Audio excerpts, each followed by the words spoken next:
Teaching this way is kind of scary. It feels good to stand in front of a classroom and know everything and have students ask you questions.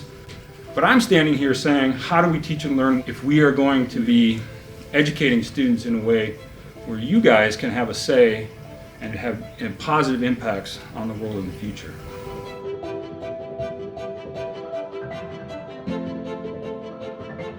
Professor Heun has an approach to teaching this class where we're kind of thrown in the deep end when it comes to the group project.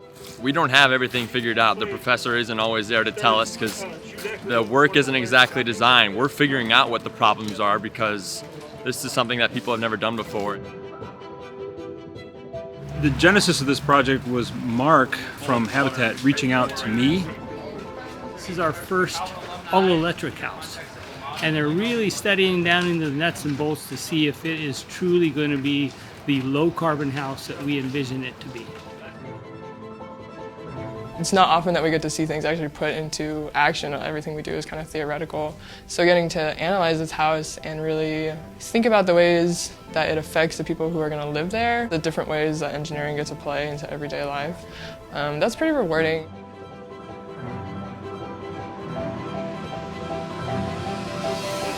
The best way to teach and learn when the prof doesn't know the answer is to pose big problems that require teamwork, that develop the skills that we're going to need to tackle these big problems, and pose questions that are relevant to society and to students in their lives in the future, and then you start to see some really cool stuff happen. Our dreams of electrification are more about creation care, caring for the earth, and making sure that the earth that God created for us is available and healthy and ready for the next generation to take over.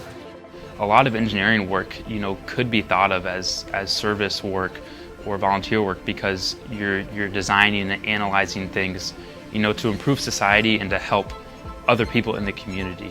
Like the calculations that I'm doing on my piece of paper, like this is affecting the world outside of engineering. And our calculations and things that we do as engineers not only affect ourselves and our customer right at the get-go, but also people that are coming after.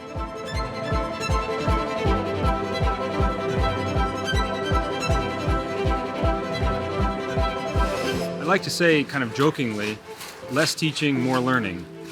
And that's kind of what we're after for this class. If I can teach less, but the students can do their awesome work and be self-motivated, then that's a really good situation for everybody to be in, and it's really when learning comes alive.